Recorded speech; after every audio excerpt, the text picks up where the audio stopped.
Xylem மற்றும் ஃபுளோயத்திற்கு இடையே உள்ள வேறுபாடுகள். சைலம் நீர் மற்றும் கனிமங்களை கடத்துகின்றன. சைலம் நீரை கடத்தும். ஃபுளோயம் கரிம கரைப்பொருட்கள் அல்லது உணவுப் பொருட்களை கடத்துகின்றன. இதை எப்படி ஞாபகம் வச்சுக்கிறாங்கன்னா, ஃபுளோயம் FLOYAM எதை கடத்துதுன்னா ஃபுட்டுன்னா உணவுப் பொருளை கடத்துது. FF ஃபுளோயம் உணவுப் பொருட்களை கடத்துது. இப்படி ஈஸியாக ஞாபகம் வச்சுக்கலாம். அடுத்து, கடத்தல் பெரும்பாலும் ஒரே திசையில் நடக்கிறது. அதாவது வேரிலிருந்து தாவரத்தின் மேல் பகுதிகளுக்கு. அதாவது சைலத்தோட கடத்தல் பெரும்பாலும் வேரிலிருந்து தாவரத்தின் மேல் பகுதிக்கு கடத்தப்படுது. ஃபுளோயத்தோட கடத்தல் இரு திசைகளிலும் நடக்கிறது.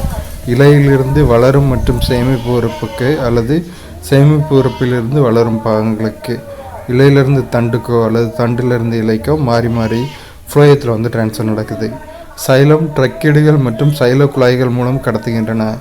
ஃபுளோயம் சல்லடை குழாய்கள் மூலம் கடத்துகின்றன. சைல குழாய்கள் ட்ரக்கீடுகள் சைலம் பாரன்கைமா மற்றும் சைலம் நார்களால் ஆனவை.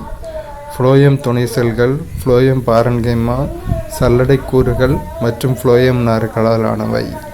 இவ்வளோதான்.